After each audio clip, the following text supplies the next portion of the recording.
let me introduce you to this woman down in Australia. She had planned, this whole story is just goof from the get-go. So let me introduce you to Joanna Kathleen Kinon. She was employed at a Australian animal shelter when two dogs that she was working with vomited up the toes and other remains of a woman that was their owner in February of 2024. Okay. The dogs have been surrendered to the shelter after the death of their owner, whose name was suppressed. The man died of natural causes before his pets had eaten parts of his body. So it had been a while before they realized he was dead. Animals doing what animals will do. Correct.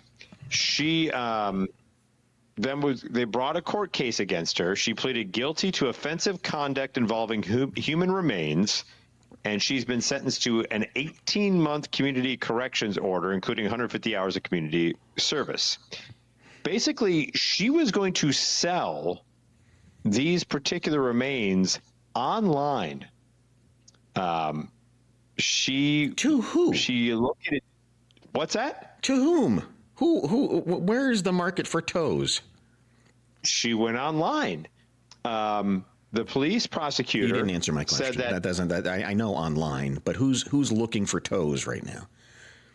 Apparently, the cops were in this particular sting. Yeah. All right. She located 2 human toes, took them home. First of all, by the way, you see 2 dogs vomit up human toes. Is your first thought, I'm going to grab those? First of all, I got to go through dog vomit, and then I'm going to grab those and I'm going to sell those online. That's going to be a way for me to make an extra couple $1,000s. Is that what you can get for a toe? Apparently, that's what the going rate was. For a toe? Yes, for a couple of toes. I need some information. I need Reaper to do some digging on this and give us some information when he gets a chance. So she located the 2 human toes, took them home, and placed them in a jar containing formaldehyde. Later during a phone call with her daughter, she discussed how she planned to sell the toes online and suggested she get as much as a couple $1,000s.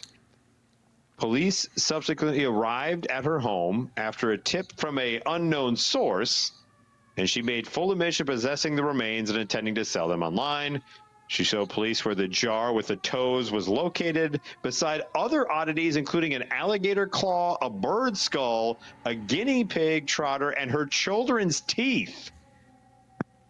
What kind of Ripley's, believe it or not, weird museum of oddities does she have in her home? Oh, my God. So what should she, I think more than 150 hours of community service, Johnny. For this woman. No. Right? I mean, that's you've got to do something that involves her just not being around society. If she is, first of all, you've got to know where to get the pieces and parts. Secondly, you've got to have a buyer on the line, and you have to know where to find the buyer. This person is not fit to be around normal society people. Well, the reason why she knew where to find the buyer, Johnny, is the police investigated further, found she was a member of the Bone Buddies Australia Facebook group, commonly used to buy, swap, and sell specimens online. No kidding. Wow. Apparently, she was an avid contributor to the site and had previously sold, quote unquote, oh God, Johnny, this is, I'm glad we're after dark, and I'm glad people have eaten already, because here's what she sold, quote unquote, wet specimens of stillborn kittens and puppies. To whom? That's what I don't understand, is who's sitting there with a checkbook open. It was Reaper. Yeah. I think it was a Reaper. Probably. It was not revealed where those remains were sourced. During her police interview, she told officers she was curious about the toes and took them because, quote, I know someone who collects weird things. I thought, cool, it's a toe. You need better friends, Miss Kidman. You need better friends. By the way, many of the dead man's relatives were unaware of the crime, with his son choosing to shield them from the investigation, saying his family had already suffered enough. She lost her job and had her name spread online by a community that was unsurprisingly repulsed by her behavior. Right. So, I find it remarkable that someone of the accused's experience and education would not know it was an offense. It's astounding that she didn't understand that taking toes that had been vomited up by one or two dogs from a deceased person and selling them on the internet was wrong thing to do. And at some point, the judge. Yeah, at some point, she sees a dog, it pukes in front of her, and she says, "This is my lucky day." Would you? You know what? When you put it that way, wouldn't we all like to be like Miss Kinsman? Yeah. Some days are just not great, but here's a woman who saw vomit and thought, "Yeah, this is great."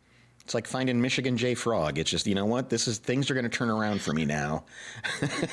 This dog This dog just puked up toes, and now good things are going to happen. I'm more disgusted about selling wet specimens. Yeah.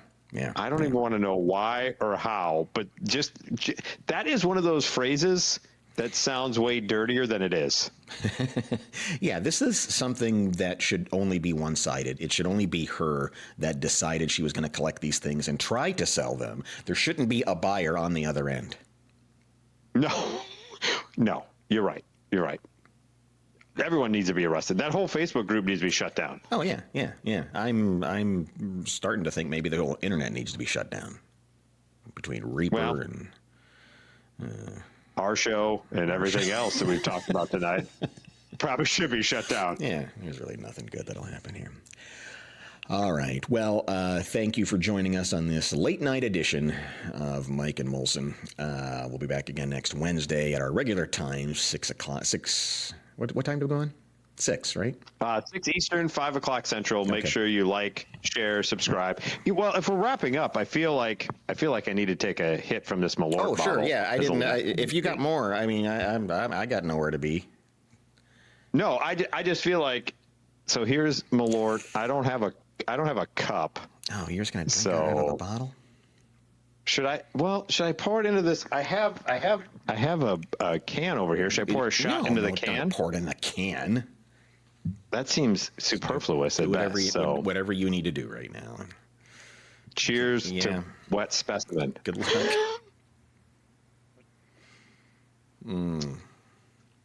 Oh yeah.